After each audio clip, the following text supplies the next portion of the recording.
ఉమ్మడి వరంగల్ జిల్లా వ్యాప్తంగా ప్రశాంతంగా ఓటింగ్ ప్రక్రియ కొనసాగుతుంది. జిల్లాలోని కొన్ని చోట్ల ఈవీఎంలు మొరాయిస్తున్న వాటి స్థానంలో కొత్త ఈవీఎంలను ఏర్పాటు చేస్తున్నారు. ఉదయం 5 గంటల 30 నిమిషాలకు మాక్ పోలింగ్ నిర్వహించారు అధికారులు. ప్రజలందరూ తమ ఓటు హక్కును వినియోగించుకునేందుకు ఓటర్లు బారులు తీరారు.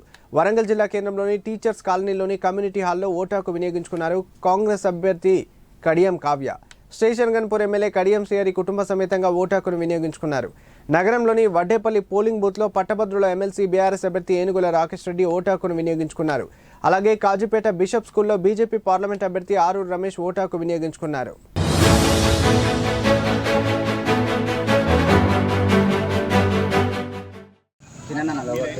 అందరికీ నమస్కారం.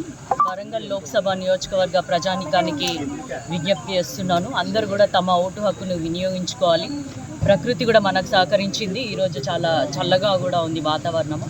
ప్రతి ఒక్కరు కూడా రాజ్యాంగం కల్పించినటువంటి ఓటు హక్కును వినియోగించుకొని ఎవరైతే ప్రజా సంక్షేమానికి నిబద్ధతగా పనిచేస్తారో, ఎవరైతే అవినీతి రహిత పాలనను అందిస్తారో వాళ్ళకి మాత్రమే ఓటేయండి అని విజ్ఞప్తి చేస్తూ సెలవు తీసుకుంటున్నాను. Thank you.